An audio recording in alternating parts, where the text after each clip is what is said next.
yo creo que es un programa muy, muy especial, sobre todo con la que está cayendo en la actualidad, ¿no? Y es ¿cuándo empieza la historia de España, don Pío? Sí, exactamente. Esto es una cuestión muy, muy importante, porque desde hace bastantes años se viene poniendo en cuestión la misma existencia de España como nación. Unos dicen que nace en 1714, otros que con los Reyes Católicos, otros que con la Constitución de 1812, otros que nunca, que España en realidad no existe. Hay para todos los gustos. Es una cuestión muy importante, ya digo por eso, porque esta pérdida de sentido y de conciencia de nuestra propia identidad nos está llevando a situaciones muy, muy peligrosas, ¿no? Claro, y esto es verdaderamente importante, ¿no? El tener claro cuándo se inicia la historia de España. Sí. Sí, y para saberlo debemos empezar por ver a qué llamamos España, ¿Qué es España? Claro. Hay un aspecto puramente geográfico, pero España no es un aspecto geográfico. Es decir, si nosotros empezamos la historia atendiendo a la península ibérica, podemos retrotraernos, como hacen algunos, hasta Atapuerca, ¿no? Pero se quedarían muy sorprendidos los de Atapuerca sabiendo que eran españoles, ¿no? Y podríamos seguir así durante muchos siglos. Realmente, cuando hablamos de España, hablamos fundamentalmente de una cultura y de una trayectoria política, es decir, una nación. Claro. Yo te iba a preguntar qué es una nación, ¿no? Sí, una nación es una comunidad cultural bastante homogénea, nunca totalmente homogénea porque eso no es imposible, pero lo suficientemente homogénea que dispone de un Estado propio. Eso es una nación. Ahí uno quiere buscar otras muchas definiciones y lo que hacen es enredar y embrollar, porque sobre esto ha habido miles de discusiones. Pero esencialmente es esto. Entonces, vamos a ver, de entrada, ¿no? España pues se nos presenta como un país de Europa, tanto sentido físico, pues es una de las 3 grandes penínsulas del sur, ¿no? Como en sentido cultural. O sea, los movimientos políticos, intelectuales, espirituales y artísticos que han configurado lo europeo, pues han moldeado también a España. O sea, el Imperio Romano, el cristianismo, los reinos germánicos, el románico, el gótico, el Renacimiento, el barroco, todo eso ha ido influyendo. Claro, la Ilustración, el liberalismo, los movimientos utópicos, todo eso ha ido conformando la cultura europea, de la cual España es una parte, claro. Claro que estos elementos comunes coinciden con una fuerte diferenciación entre las naciones del continente. O sea, dentro de esto, cada nación tiene sus peculiaridades, y dentro de ellas España es una de las más peculiares. Y lo es probablemente por haber sido el único pueblo, junto con el ruso, en mucho menor grado, y con algunos balcánicos, el único que se ha afirmado nacionalmente en una larga pugna contra una cultura extraeuropea. En este caso contra los musulmanes y contra los mongoles, en fin, los tártaros, los rusos, etcétera, contra los turcos, los balcánicos y demás. Claro, no lo había pensado, pero efectivamente, solo España y Rusia tienen esa característica, esa peculiaridad. Se han afirmado como naciones en lucha con estas culturas no europeas, ¿no? Y el proceso, claro, tuvo que dejar huellas en algunas huellas de la cultura derrotada, ¿no? Claro. Por ejemplo, pero en realidad las huellas árabes en España o musulmanas son muy escasas. O sea, para estar tanto tiempo aquí son prácticamente insignificantes. Viene a ser lo mismo que la huella latina en el norte de África. En el norte de África fue una zona muy romanizada, la parte de la costa, claro, Túnez, etcétera, muy romanizado. Lo que era Cartago, sí, sí, todo eso fue muy romanizado. Sí. Y, sin embargo, allí lo único que da son ruinas. O sea, el rodillo musulmán, rodillo árabe, bereber, etcétera, arrasó por completo.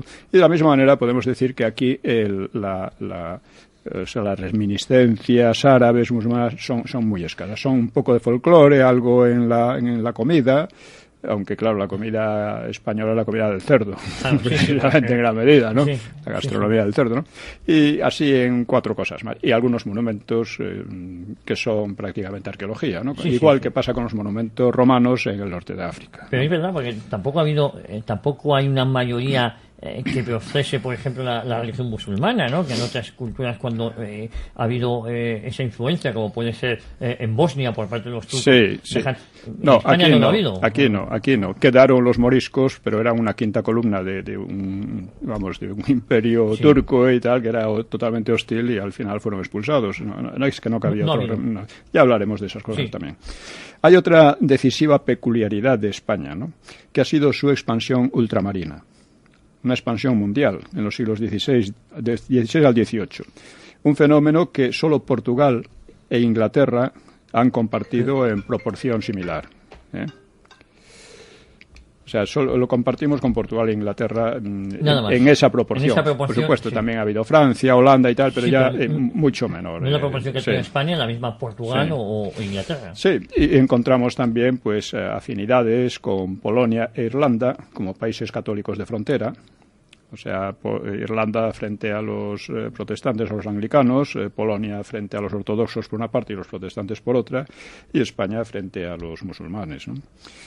Sí. Han sido países católicos de frontera, ¿no?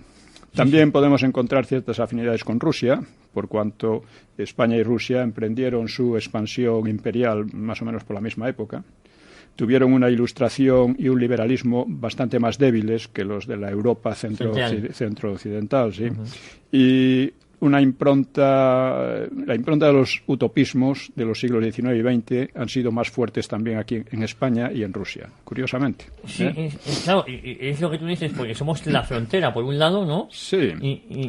Sí, es una... Y Rusia igual, o sea, está en la otra punta. Vemos, pues, similitudes con unos y con otros, pero dentro de la... O sea, realmente las diferencias con Rusia son más profundas que las semejanzas, indudablemente, ¿no? Francia, por otra parte, es el país del que España ha recibido más influjo cultural, desde la Edad Media. Desde la Edad Media, yo prefiero llamarles de otra manera, ya hablaremos de eso también, hasta la segunda mitad del siglo XX. Desde entonces, desde la segunda mitad del siglo XX, el ascendiente anglosajón prevalece, y cada vez más. Es más, prevalece de tal manera que estamos siendo sometidos a una verdadera colonización por parte de los propios españoles, que parece que reniegan de su cultura, ¿no? Últimamente, ¿no? Además, es una duda que si uno analiza, en los años 40 se estudiaba alemán en la escuela. En los años 70... Bueno, alemán muy poco, Bueno, muy poco. Lo digo por mi suegro, que me decía... Siempre ha sido el francés, Yo estudié francés y ya en los 80 era al final el inglés. El francés quedó desplazado. Yo estudié francés en su momento. Y cada vez está más desplazado el español aquí mismo. Ahora mismo el PP quiere meter a la universidad una de cada 3 carreras en inglés. Así que fíjate hasta qué punto se está desplazando en España el propio español como lengua de cultura. Sí. Pero bueno, ya en Europa, ya a primera vista, pues percibimos 3 grandes ámbitos culturales, ¿no? El germánico, el eslavo y el latino, que curiosamente cada uno de ellos tiene una hegemonía cristiana distinta. O sea, en los países germánicos es la protestante, excepto en Austria y la mitad de Alemania, ¿no? La ortodoxa griega entre los eslavos, excepto algunas católicas como Polonia o Croacia, la católica en los latinos, excepto Rumania, que es ortodoxa. Es decir, que hay, pero básicamente son 3 grandes ámbitos, ¿no? Y España se inserta en el ámbito latino, junto con Portugal, Francia, Italia y Rumania. Las afinidades idiomáticas del español con el italiano y el portugués son muy fuertes, bastante menos con el francés o el rumano. Pero vamos, hay una base latina, ¿no?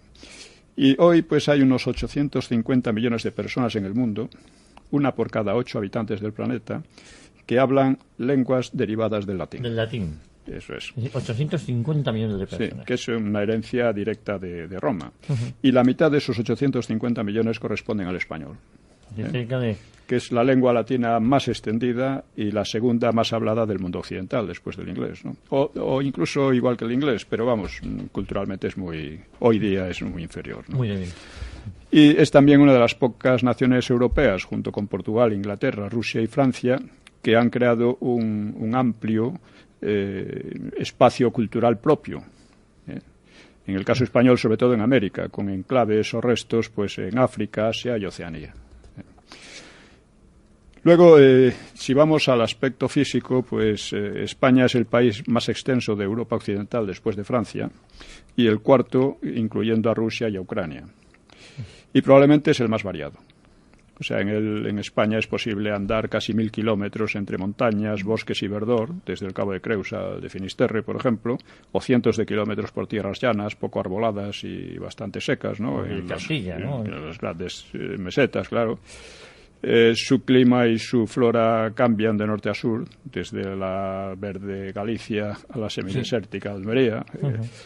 Tiene los archipiélagos Canario y Balear, que curiosamente hay una gran diversidad entre unas islas y otras dentro de cada uno de estos archipiélagos, ¿no?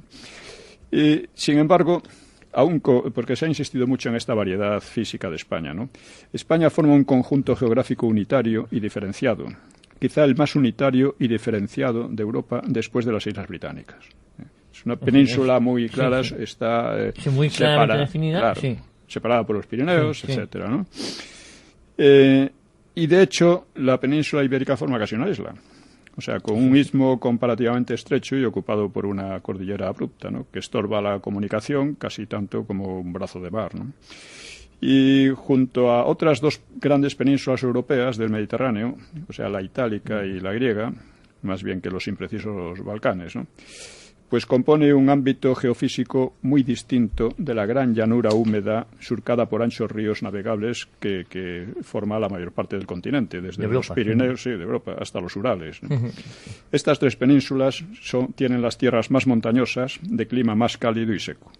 Y de ellas, la ibérica es la mayor, la menos lluviosa y la más claramente definida. Estas cosas conviene tenerlas en cuenta porque se olvidan. Son claras, son evidentes, pero entonces, nos pasa desapercibido. Claro, estos rasgos han incidido en la historia de España, han dificultado las comunicaciones o la producción agraria, por comparación con países más al norte, aunque al mismo tiempo su clima y sus frutos variados hicieron la vida más llevadera en otros aspectos. Es decir, decimos, si tú en un país nórdico tienes que gastar una cantidad enorme de tu renta en calefacción, por ejemplo, pues y ser pobre en Escandinavia o en Inglaterra o en Polonia es mucho más duro, mucho más duro que serlo aquí, ¿no? Claro. Luego tenemos aquí la falta de agua. Sí, y luego hay otro aspecto a tener en cuenta, ¿no? La península ibérica tiene una posición geoestratégica absolutamente excepcional, porque está abierta al Atlántico y al Mediterráneo, que son los dos mares de mayor tráfico cultural, comercial y político de la historia, hasta hace muy poco. Bueno, actualmente el Pacífico tiene más tráfico todavía, ¿no? Pero hasta ahora ha sido así. Y está casi tan cerca de África como Grecia de Asia. Por su posición, por los avatares de la historia mediterránea y atlántica, pues todo esto ha repercutido con fuerza en España, ¿no? Que ha sido al mismo tiempo una barrera y un puente y un lugar de afluencia bélica o pacífica de pueblos desde el norte, el sur y el este. Bien, el país... hay otro aspecto que importa mucho tener en cuenta. A lo largo de la historia, España pudo haber pasado del ámbito cultural europeo al afroasiático en 2 ocasiones. Y en parte, además, así ocurrió durante varios siglos, ¿no? De la dominación musulmana, ¿no? Si ha predominado la cultura europea, se debe a una esforzada decisión política, cuyo éxito no estaba predeterminado en absoluto, ¿no? Cabría esperar que con estas causas las convulsiones y choques militares, políticos y culturales hubieran sido continuos. Sí. Y no han faltado, pero sorprendentemente, el país ha sido muy estable en muchos aspectos. Su nombre ha persistido a través de más de 2 milenios desde la antigüedad clásica. Caso muy raro tanto en Europa, junto con los de Italia y Grecia, o sea, tanto en Europa pues como en el norte de África. Los nombres de los países han cambiado mucho a lo largo de la historia, ¿no? Sí, claro. Los nombres Francia, Alemania, Inglaterra y casi todos los demás del continente son bastante posteriores al de España. Hispania, España. Y se relacionan con la expansión tardía de los pueblos germánicos, como es sabido, ¿no? Y eslavos. Luego, esto no es un mero azar, esta pervivencia del nombre, porque encierra una opción, como he dicho, político-cultural, frente a las presiones históricas contrarias, ¿no? Pudo haber sido sustituido por Botia, por como la Galia por Francia o más decisivamente por Al-Ándalus. Efectivamente. Sí. O sea, Hispania la llamaban los romanos. Se supone sin certidumbre que deriva de una palabra fenicia, que los especialistas han traducido de modo tan diverso como tierra de conejos, tierra del norte o tierra de los metales. Lo que había antes. Los griegos llamaron Iberia la península, sobre todo la parte mediterránea, que es la que conocía mejor, que es un nombre que también se ha conservado y de significado, bueno, se ignora, ¿no?, de cuál es el significado. Puede venir probablemente por el río Ebro o algo así. Claro. Y luego encontramos otro aspecto que debemos tener en cuenta, y es que a lo largo de la Edad Media España sufrió una inestabilidad crónica, pero cuando llega la Edad Moderna, sus fronteras han resultado mucho más firmes que las de casi todo el resto de Europa.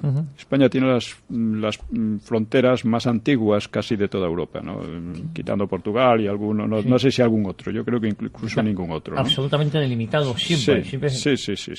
En su forma actual proceden sobre todo, básicamente, de mediados del siglo XVII, con la mutilación de algunas comarcas transpirenaicas, ¿no?, el Rosellón, ¿no?, pero conserva básicamente las establecidas al final de la Reconquista, con la incorporación de las Canarias y la reincorporación de Navarra, ¿no?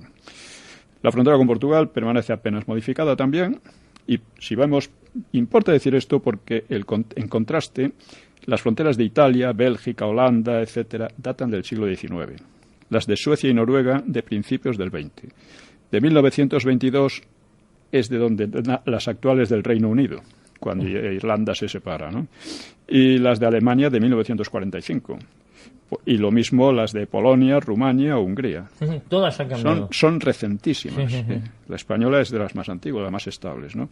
Francia experimentó rectificaciones importantes en el siglo pasado y aún son más recientes las fronteras de naciones creadas sobre la base de la Unión Soviética, como Rusia, Chequia, Eslovaquia, etcétera, todos estos, ¿no?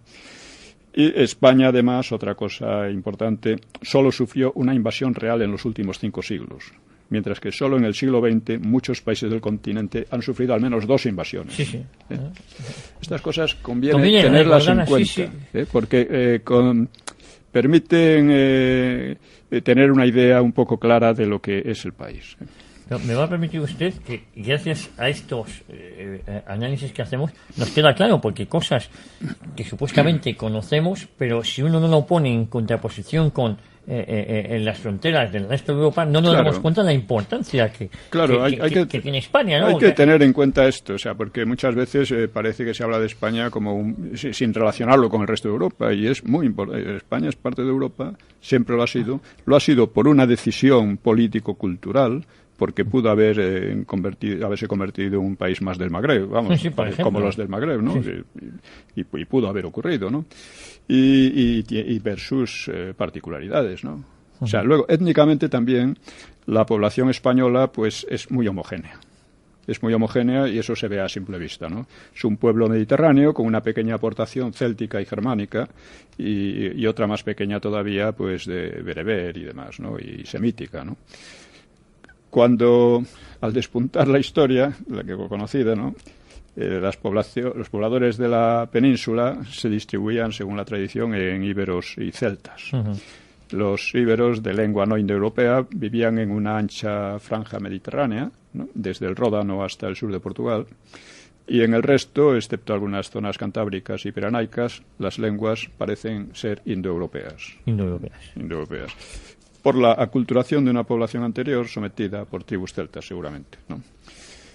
Estas eran etnias fragmentadas en tribus diversas, que además se solían llevar a tortas entre ellos, ¿no? Sí, que entre ellos nunca se han llevado bien. Eso, Esta es la población anterior a la llegada de Roma, o sea, la que sigue configurando hasta hoy el núcleo racial, vamos a llamarle así, español.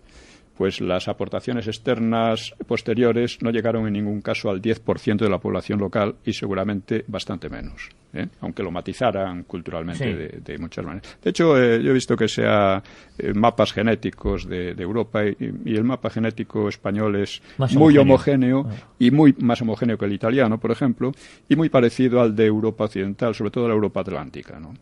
Entonces, pues se ve que es algo que se conserva desde hace miles de Así que años. por mucho que creamos que somos muy diferentes todos los que poblamos España, en el fondo... La aportación, por ejemplo, norteafricana es muy pequeña, según este mapa genético. Ínfima, sí.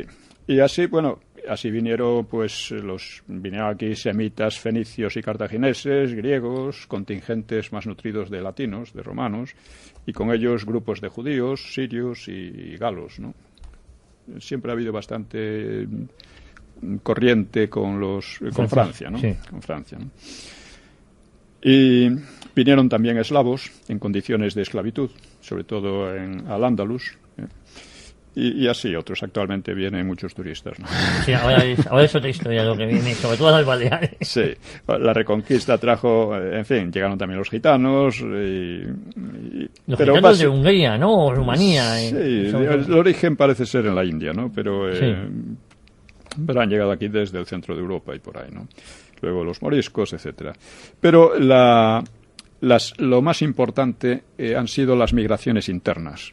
O sea, durante los 6 siglos largos de dominio latino, pues por medio del comercio, la milicia y otros movimientos sobre la red de calzadas romanas, pues hubo grandes migraciones de unas zonas a otras de la península. De tal manera que cuando termina el Imperio Romano, aquí ya no se habla de iberos, celtas y demás, ¿no? Es una población bastante homogénea, bastante mezclada, y bueno, hay una fusión de pueblos que disolvió aquellas antiguas divisiones. Sí. Pero la Reconquista originó una emigración primero de sur a norte, o sea, los que escapaban de Al-Ándalus hacia las zonas cristianas, los mozárabes, y otra mucho más prolongada y mucho más nutrida de norte a sur. Una que fue la que repobló las dos Castillas y Andalucía. Cuando algunos locos dicen que los andaluces son árabes es una locura, son castellanos, realmente, castellanos, vascos. Claro, que fueron bajando. Claro, gallegos, que todos esos en la Reconquista fueron bajando, ¿no? Y... Sí, pero no, estas cosas hay que decirlas, don Pío, porque... Es terrible la confusión que hay ahora y los líos que se arman muchísima gente, sobre todo jóvenes, ¿no? Debido a la pésima instrucción histórica que se da, ¿no? Historiográfica, ¿no? Estas migraciones, pues ya digo, permanecieron a lo largo de siglos, y en el siglo XIX y XX los desplazamientos masivos de la población del campo a la ciudad y de unas regiones a otras, pues han contribuido a homogeneizar todavía más la población española, ¿no? El aspecto físico del español es muy similar en todas sus regiones, ¿no? Eso lo ve cualquiera, ¿no? Y entre los antecesores de cualquier persona, de cualquier lugar de España, siempre encontraremos individuos llegados de los más variados puntos del país. Y usted, don Pío, sostiene, yo así lo atestiguo, así coincido, que la influencia del Imperio Romano es crucial. Es crucial. Ahora vamos a verlo porque esta es la cuestión decisiva, ¿no? Hay una idea también un poco tosca pero indicativa, ¿no? Pues puede dárnosla que los apellidos dominantes en todas las provincias españolas, sin excepción, son los mismos. García en primer lugar, luego hay López, Martínez, Rodríguez, González, en Sánchez, todas las provincias, en todas las provincias. García en casi todas. Sí. Es el más, por ejemplo, en todas las provincias catalanas, en todas las provincias vascas. Hay quien dice que es un apellido de origen vasco, no sé, es posible. Yo me apellido García y tengo raíces vascas, navarras y catalanas. Sí, es verdad. Es posible. Y en todo el resto de España también, en algunos sitios predomina Martínez, en otro predomina López, Rodríguez, sí, pero viene después García, en fin. Sí, García está... Los García somos los españoles, vamos. Yo, como cuarto apellido, soy también García. Y de qué...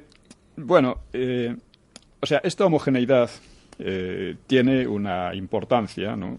Pero, por ejemplo, según Sánchez Albornoz, pues sería una importancia decisiva. Habría conformado lo que él dice una herencia temperamental o anímica, o sea, con una similitud de actitudes y comportamientos que se pueden identificar a lo largo de los siglos, pero yo creo que no es así. No se trata del Volksgeist, del espíritu popular, se le parece un poco, pero la verdad es que yo creo que esto no tiene mucha utilidad definitoria. Efectivamente, hay una base genética, igual ya hemos dicho, ¿no? Pero lo que forja un país no es la base genética, es la cultura. Es la cultura. Es la cultura. La base genética de los habitantes de Al-Ándalus era muy mayoritariamente la misma que la de los cristianos, muy mayoritaria, pero la cultura era totalmente distinta. Y Al-Ándalus era, vamos a decir, lo contrario de España. Y yo creo que esto es, ya digo, es una cosa que tiene una base de verdad. Somos descendientes de los mismos y tal, pero desde el punto de vista histórico no es así. No tiene una importancia especial, ¿no? Y hay que decir también, otro aspecto que me interesa destacar es que a menudo, como España está cruzada por cordilleras, ríos largos, etcétera, algunos han dicho que eso es lo que determina esta tendencia separatista. Sí. Esa frontera, ¿no? Sí, que en realidad, vuelvo a decir, España es el país más estable de Europa Occidental, con ese separatismo que dicen algunos natural a causa de las diferencias geográficas, ¿no? No existe, o sea, ninguna región está delimitada por ninguna de las grandes cordilleras, ni por supuesto de los ríos, que son navegables, son fácilmente cruzables, todos no son grandes ríos, ¿no? Entonces, esto es muy importante porque no hay tal cosa. Es decir, la historia de España y ese presunto separatismos, que sí los hay, en todas las naciones hay separatismos. En todas. Todas las naciones tienen, por una parte... En Alemania, en Italia, en Francia... Todas las naciones tienen tendencias centrípetas y centrífugas. Las centrífugas o los separatismos existen siempre, pero todo depende de cuál es la dominante. Y a lo largo de la historia, la dominante en España ha sido clarísimamente la tendencia unitaria frente a la tendencia desagregadora o fragmentaria, ¿no?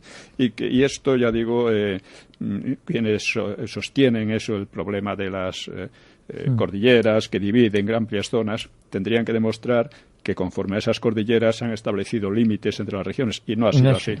Todas las regiones tienen sus propias cordilleras, comparten otras. Que comparten con otras, claro, efectivamente. Exactamente. Sí, pero es curioso, digo, la importancia de ponerlo blanco sobre negro o negro sobre blanco, ¿no? Sí. Para que nos demos cuenta. Claro, yo he dedicado un capítulo en Nueva Historia de España precisamente a explicar estas cosas que se olvidan. O sea, uno cuando lee, por ejemplo, a Álvarez Junco diciendo cosas disparatadas sobre España y cuándo nace España y qué es España, etcétera, pues uno dice, bueno, es que no tienen en cuenta los hechos más elementales. Pero además es que no lo razonan, es decir, sueltan unas diatribas, pero luego no lo justifican. No. O sea, y vamos a ver entonces cuándo empieza realmente nuestra historia. Pues si te parece, vamos a hacer una brevísima pausa para no cortar el relato y continuamos aquí en Cita con la Historia con don Pío Moa. Por favor, no se mueva nadie, volvemos en minuto y medio. Moldea tu cuerpo con el revolucionario sistema EFIT.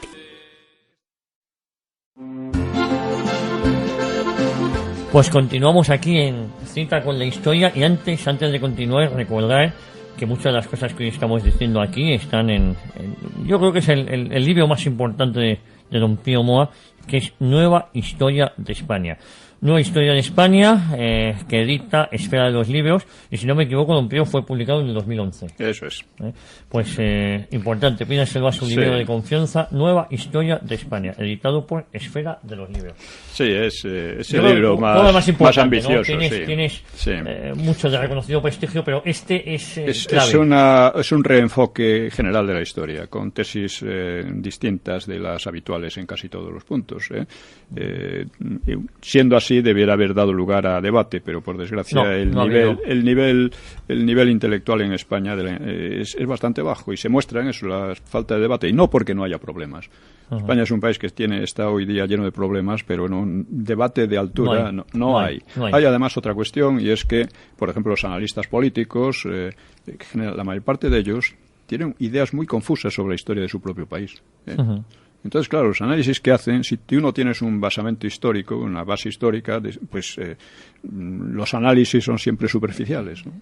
Y cuando lo que sabes es erróneo, que es lo que ocurre muy a menudo, pues peor todavía. Sí, cuando lo conoces es equivocado. Y vamos a ir al tema de la importancia de lo que es España, la importancia del nacimiento de España como tal. ¿Cuándo nace España? Bien, decíamos que cuando empieza la historia, vamos a decir, cuando haya documentos o escritos, ¿no? Pues, o por lo menos restos arqueológicos potentes, ¿no? que indican mucho, pues España está, la península ibérica está dividida entre íberos, celtas, hay vascones, hay lusitanos, que se identifican más o menos con unos u otros íberos o celtas, ¿no? Y hay 3 zonas fundamentales. Hay la zona del Mediterráneo, la zona ibérica, que va desde el Ródano, desde el sur de Francia hasta Portugal, sur de Portugal, como habíamos dicho, que es la zona más desarrollada, porque tiene más influencias también griegas y fenicias, y esto importa, ¿no? Eran los pueblos, digamos, civilizadores. Luego está la zona del centro, que están celtas y celtíberos, y luego hay la zona de la cornisa cantábrica hasta Galicia, que es la zona más atrasada, que hay una serie de pueblos que suelen llamarse celtas también, ¿no? O sea, sobre todo esto hay trabajos importantes. Por ejemplo, Julio Caro Baroja tiene algunos trabajos etnográficos sobre esta división de España en la época prerromana. Prerromana, justo antes del Imperio Romano. Pero no se puede decir que estos pueblos fueran españoles en un sentido cultural, porque primero hablaban idiomas distintos, tenían intereses distintos, se peleaban entre ellos constantemente. No había una unidad política. No lo había. Recientemente algunos autores, como Almagro, pues han hablado de que había una tendencia unitaria, pero para que hubiera una tendencia unitaria tendría que haber alguno de estos pueblos ser mucho más fuerte que los demás y poco someter a los demás de un modo u otro, que es como se han formado en la historia las naciones y los pueblos en general. Esto no existía, ¿no? Entonces, por otra parte, debía ser una población muy pequeña, ¿no? No debía ser más de 2 millones. Algunos le han calculado mucho más, pero yo creo que dadas las circunstancias económicas y técnicas y tal, no podían ser mucho más, ¿no? Y en aquella época, digamos, en el siglo III antes de Cristo, es cuando se produce una serie de movimientos en el Mediterráneo occidental, que básicamente son la pugna entre Roma y Cartago. Roma es una ciudad-estado, una ciudad de lengua indoeuropea, latina, ¿no? Es el latín, claro. Sí. Es un pueblo más bien continental, mientras que Cartago es una potencia semítica, es una potencia marítima, sobre todo. A menudo en la historia han ganado las potencias marítimas, pero no siempre, ¿no? En la guerra del Peloponeso entre Atenas y Esparta, ganó Esparta, que era muy poco marítima, ¿no? Entonces, Cartago era comercial, Roma era más agraria, en fin. Pero en el año 264, antes de Cristo, las dos potencias las ciudades-estado, tenían un sistema también político bastante parecido, ¿no? Sí, efectivamente, uno era el Senado, el otro era un consejo. Tenían dos jefes el lago era ahí el Senado. Y a través de un conflicto, empieza la guerra, la primera guerra púnica, pues empieza con una lucha por Sicilia. Por Sicilia, es el motivo, ¿no? Que duró 23 años. Y terminó con una difícil victoria de Roma. Y Sicilia quedó bajo su influencia y Cartago perdió su hegemonía naval, ¿no? Pero bueno, esta guerra, que fue la primera de las llamadas guerras púnicas, no decidió la situación, sino que solo aplazó la rivalidad entre las dos ciudades por controlar el Mediterráneo occidental. Y entonces, Cartago pues se concentró en llegada la paz, ¿no? rehacer su poder económico y militar. Se afianzó en el actual Magreb, que entonces era Mauritania, de ahí viene lo de moros. Sí. Los moros son los mauritanos, no son los árabes, como mucha gente piensa. Sí. Y se extendió por la península ibérica. Es decir, que Cartago ejerce poder su de Cartago. influencia Sí, sí. hacia la península ibérica Hacia- en vez de lo que tiene enfrente, que era Sicilia, que ya estaba, Claro, él había o la perdido. península ¿no? itálica, ¿no? La había perdido, claro. Precisamente Amílcar Barca pues fundó Ciudad Nueva, Sí, la Cartago actual Nova, ¿no? Cartagena en 227, que la diseñó como una base para su expansión por Hispania, por la península ibérica, y para empresas más vastas, ¿no? Para tomar la revancha en su día contra Roma, ¿no?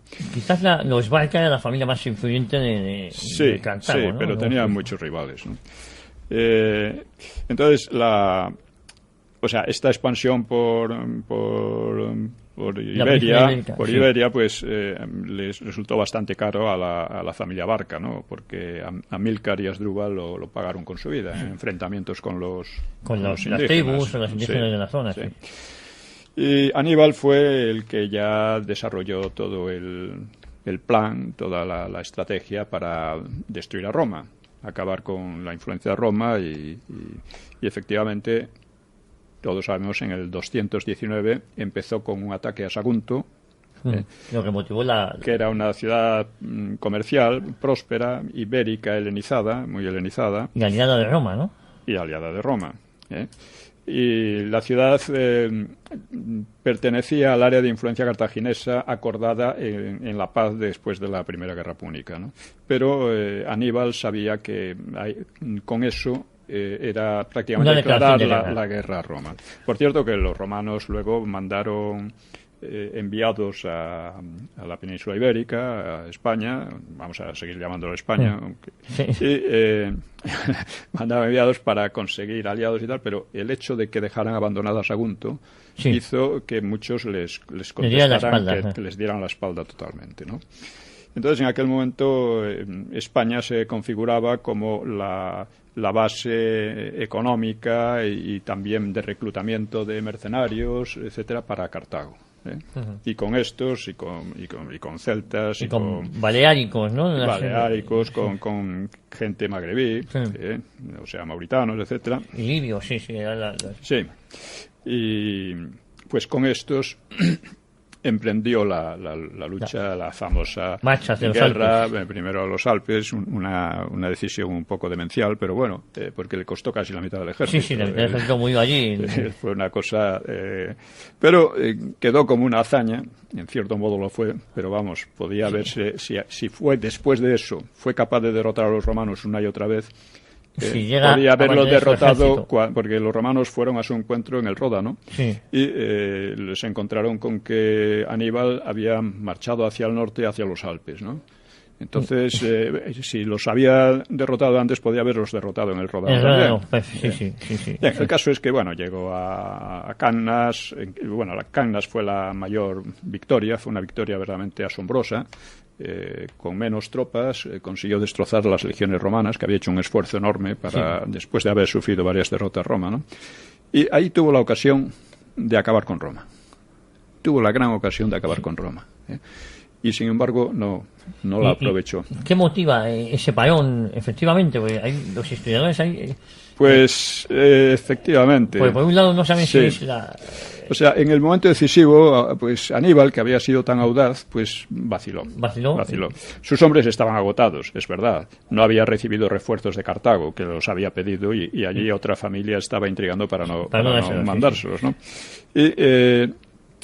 Y luego las murallas de Roma, pues le imponían respeto. Pero el que vio la situación clara fue el jefe de la caballería, que se llamaba Majarbal, y le dijo avanzar al instante sobre Roma para que antes se enteren de que hemos llegado, de que vamos a llegar. O sea, que no les diera tiempo a recibir noticias de lo que había pasado en Cannas, ¿no? Y entonces, como Aníbal quedó dudoso, pues dijo: los dioses no conceden todos sus dones a una misma persona. Sabes vencer, pero no sabes aprovechar la victoria, le dijo a Aníbal. Y efectivamente, Porque es verdad que podía haber hecho un esfuerzo en ese momento, un esfuerzo muy grande, y las murallas de Roma sí podían ser imponentes, pero no tenían casi guarnición, porque había todos los hombres válidos los habían mandado a luchar y habían sido destrozados en Cannas, ¿no? Así que aquella victoria que pudo ser el fin de Roma, pues no, fue el comienzo de la grandeza de Roma, vamos a decir, ¿no? Y eso es lo que motiva al final. Sí, el Senado romano mostró una energía tremenda en ese momento, etcétera, ¿no? O sea, fue capaz de invertir la situación, y luego la guerra se prolongó durante años. Cuando Aníbal intentó marchar sobre Roma ya no podía, porque sus fuerzas no se lo consentían, ¿no? Y además desde Cartago le estaban saboteando, ¿no? Un rival suyo que se llama un Janón, pues cuando Aníbal pedía refuerzos, decía: si Aníbal es vencedor, no los necesita, y si es vencido, no los merece. O sea, este tipo de argucia miserable, ¿no? Claro. Entonces, a partir de ahí eso había durado 3 años. Entre Sagunto y Cannas habían pasado 3 años, pero a partir de ese momento la guerra se iba a hacer muy lenta, muy pesada, con muchos altibajos, etcétera. Y entonces entra en juego el que, en cierto modo, se puede considerar fundador de España, que es Escipión el africano. Escipión se da cuenta de que la mejor manera de atacar a Aníbal es su base principal, que estaba aquí en España. En Iberia. Sí. Entonces llega a Tarragona. Tarragona es la ciudad también en que empieza puede decirse la romanización. La romanización.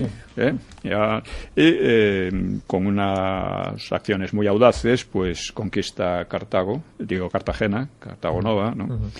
Y bueno, esto inicia la destrucción del ejército cartaginés, porque a continuación ataca y derrota a otros generales cartagineses que estaban allí. Si no me equivoco, uno de ellos era el hermano del Exactamente. Este le obliga a escapar, pasa por los Pirineos. Efectivamente. Entonces, escapa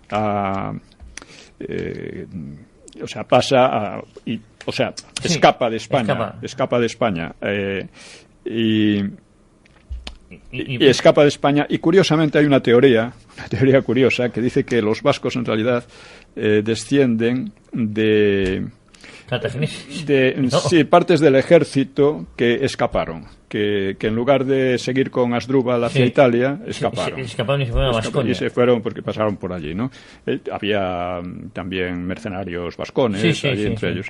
Y es una teoría que yo no creo que sea real, pero es curiosa, como realmente no se sabe muy bien de dónde viene todo eso, pues bueno, podría ser.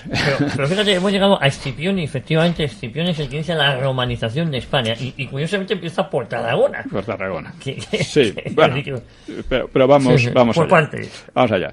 Entonces, la caída de Cartago Nova, o sea, Cartagena, pues dio un vuelco a toda la situación estratégica, y finalmente, Asdrúbal, el hermano de Aníbal, cuando es muerto, cuando intenta ayudar a Aníbal, llevar a tropas allí, pues es derrotado por los romanos, muerto, y su cabeza cortada se la tiraron al campamento para desmoralizarlo, ¿no?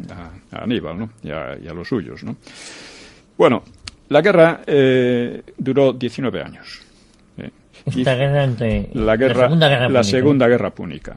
Dice Tito Livio, tuvo tantas alternativas y su resultado fue tan incierto que corrieron mayor peligro los que vencieron. Es más, dice el mismo Tito Livio, historiador romano, fue la guerra más memorable de cuantas se llevaron jamás a cabo. Y no exagera, porque 26 años después de haber estado a punto de perecer en Cannas, Roma ostentaba la hegemonía en todo el Mediterráneo. Solo 26 años después de Cannas. Fue su punto de inflexión.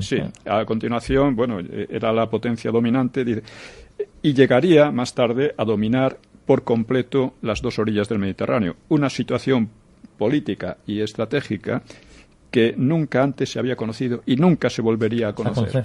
O sea, ninguna potencia no ha vuelto a dominar ese área del Mediterráneo entero, las dos orillas. Las dos orillas. Sí. Es una cosa curiosa.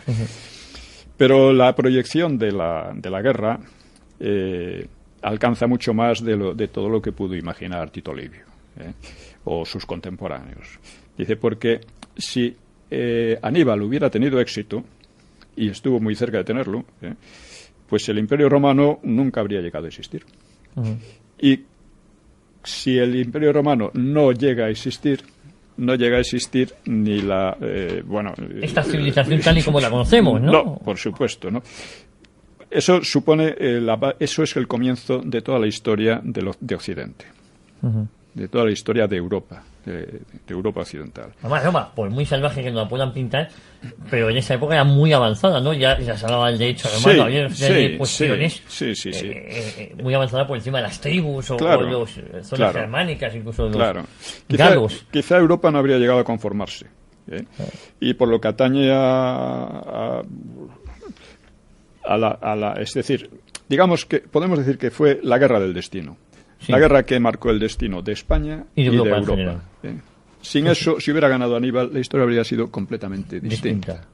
Solo hay que pensar en lo que debemos al Imperio Romano, que es la lengua, el cristianismo posteriormente, es muchas costumbres, muchas formas de pensar, en fin, la base de nuestra cultura es romana. Y luego también es cierto, esa base de comunicaciones que hace el Imperio Romano, ¿no? Esas calzadas que sirven para trasvases de gente, ¿no? Para cambio, comercio, para todo, ¿no? Y si hubiera ganado Aníbal, por lo que respecta a España, pues España, Hispania, como la llamaran los cartagineses, habría entrado en la órbita afrooriental. Claro, de influencia del Magreb. No tendríamos la cultura, bueno, porque Cartago era africana por una parte, pero era oriental por otra, era fenicia, de origen fenicio, ¿no? Tenía esa semita y de origen fenicio, ¿no? Entonces, si no fuera por la victoria de Roma, hay que darse cuenta, no tendríamos el idioma que tenemos, no hablaríamos como hablamos, el cristianismo habría sido erradicado por la posterior invasión musulmana, como en el norte de África, y no habrían sido posibles procesos como la Reconquista. España, propiamente hablando, no habría llegado a existir. Historia como cultura, España como cultura, ¿no? Y la historia de Iberia se parecería seguramente a la de los Balcanes. O sea, una serie de pueblos ahí, de estados, más o menos llevándose bien o mal según los momentos, y la historia habría sido completamente distinta. Don Pío, hablamos prácticamente del siglo II-III antes de Cristo. Del 3 antes de Cristo, finales del 3 antes de Cristo, entonces... Evidentemente, Escipión se sentía romano, no tenía nada que ver con España, pero ahí empieza la verdadera historia de España, España como cultura. Es decir, si consideramos España como geografía, pues la historia sería la historia de los pueblos que han vivido en España. Que han sido culturas muy distintas, en fin, pero como sabemos básicamente cómo se ha desarrollado la historia, pues vemos que la cultura, la base cultural que se mantiene hoy, que sigue siendo la misma hoy, esa se forjó con Roma, en los 5 o 6 siglos de dominación romana, que fue al principio dominación, pero después ya Hispania era una parte del imperio. Sí, y así se consideraba, con sus particularidades, no provincia del imperio, con sus particularidades, que las tenía, y que además se iban afianzando. Y quiero decir una cosa, y es que a pesar de la romanización, de la intensa romanización de España, existía una especie de patriotismo hispano, que reivindicaba la lucha contra los romanos. Es decir... Sí, la lucha contra los romanos. Sí. Vaya, perfecto. Sí. O sea, reivindicaba la lucha contra los romanos, por ejemplo, Numancia... Viriato, todos estos, sobre todo Numancia. Sí, efectivamente. Sobre todo Numancia. Quedó, ¿cómo diríamos? Como una muestra de valor que... Numantino, sí, pero que quedó en la propia población. Sí. Y efectivamente se decía que los numantinos habían sido moralmente muy superiores a los romanos. Y es verdad. Pero, sin embargo, los numantinos... Sí, claro. No, o sea, los numantinos y Viriato, y luego los cántabros. O sea, es cierto que Roma tardó en alcanzar un largo tiempo, casi 2 siglos, en dominar totalmente la península. Sí. Eso lo ha dicho Sánchez Albornoz, mientras que las Galias la dominó en unos pocos años. César, ¿no? Julio César. Pero no me parece que sea una imagen adecuada. Es verdad que hubo unas resistencias muy valerosas, heroicas. Hubo también todo lo contrario, entregas, pueblos que colaboraron con los romanos. Por ejemplo, los vascones colaboraron con los romanos y por lo tanto no tuvieron la mala suerte que tuvieron los cántabros, ¿no? Y los astures, ¿no? Y luego tanto Viriato como Numancia entraron, a pesar de que la población estaba muy romanizada, entraron en la, vamos a decir, mitología. En la mitología de héroes populares. Eso es. Y esto, indica, si queremos, pues cierta sensación de ser distintos a pesar de ser romanos, de estar en el Imperio Romano, ¿no? De ser parte del Imperio Romano. Recuerdo, a Viriato se le estudiaba, de hecho, los lusitanos o Portugal lo tienen como héroe propio, pero en España recuerdo que se estudiaba como un héroe popular, como un valiente que había luchado contra la... Pero hay una confusión ahí, y es decir, pensar que eran españoles. Realmente no eran españoles. No, claro. Los españoles, culturalmente... Como tal, exactamente, todavía no habían llegado, no estábamos formados. Se forman con la herencia romana. O sea, ¿qué nos queda a nosotros de la cultura íbera, de la cultura celta, no? No nos queda nada, queda arqueología. Arqueología. Nos queda, si quieres, la herencia temperamental que decía Sánchez de Albornoz, pero eso no es manejable desde el punto de vista cultural. Pero ¿no? Es cierto, hay determinadas hazañas, y eso es innegable, como lo de Numancia o el mismo Viriato. Sí. Pero claro, eso como tal no era la España, ¿no? Sí. Mira, voy a leer... Geográficamente sí, ¿no? Un trozo de Paulo Orosio, que fue un teólogo y un historiador natural de Braga, en Galicia, en el norte de Portugal, que había sido viajero, porque fue un gran viajero, fue un discípulo de San Agustín, defensor, frente a del libre albedrío, frente a diversas herejías, etcétera, etcétera. Era un intelectual muy importante. Y para que veamos cómo, y es ya de la época de la decadencia de Roma, en que Roma está ya muy, muy cerca de la destrucción, ¿no? Y dice, él ensalzaba mucho a Roma, el derecho romano, la cultura romana, que les permitía viajar y vivir en paz en todas partes, etcétera, ¿no? Pero ensalzaba con verdadero patriotismo a los hispanos que habían resistido a Roma. Viriato, dice él, escribe, tras haber destrozado durante 14 años a los generales y ejércitos romanos, fue asesinado traidoramente por los suyos, mientras que los romanos solo actuaron con valor en no considerar dignos de premio a los asesinos. Dice, el dolor nos obliga a gritar. ¿Por qué, romanos, reivindicáis sin razón esos grandes títulos de justos, fieles, fuertes y misericordiosos? Aprended más bien esas virtudes de los numantinos. Dice, fueron ellos valientes, vencieron en la lucha. Fueron fieles, fueron leales a otros como a sí mismos. Dejaron libres porque así lo habían pactado a los que habrían podido matar. Demostraron ser justos. Pudo comprobarlo incluso el atónito Senado cuando los legados numantinos reclamaron una paz sin recortes o a aquellos a quienes habían dejado ir vivos como prenda de paz.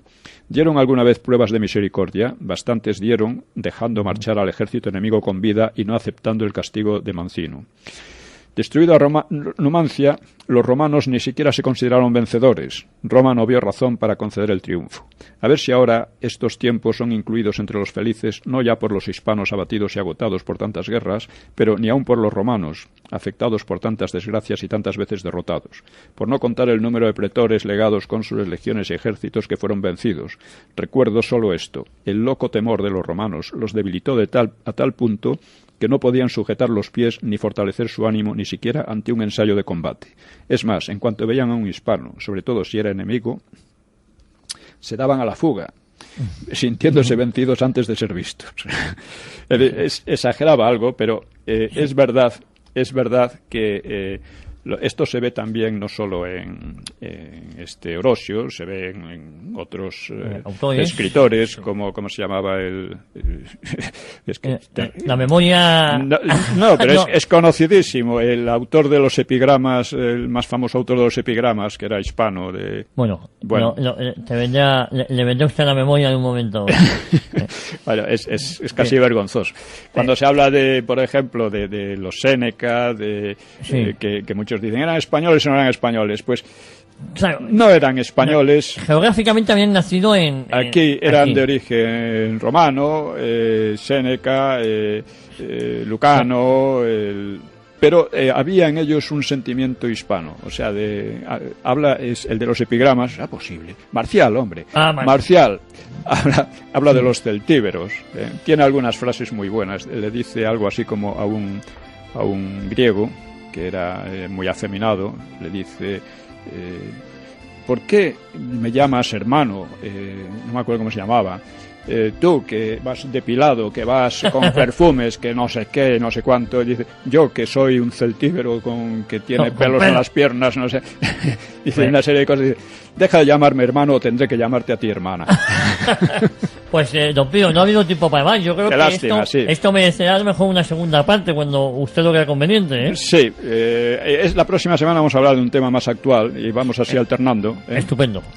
Muy bien. Pues, don Pío, muchísimas gracias por estar aquí de nuevo, por esta magistral clase de historia, y nos escuchamos Dios mediante aquí el próximo domingo. Gracias a ustedes. Y a todos ustedes, muchísimas gracias por su fidelidad, y aquí el próximo domingo a las 4 de la tarde en Cita con la Historia.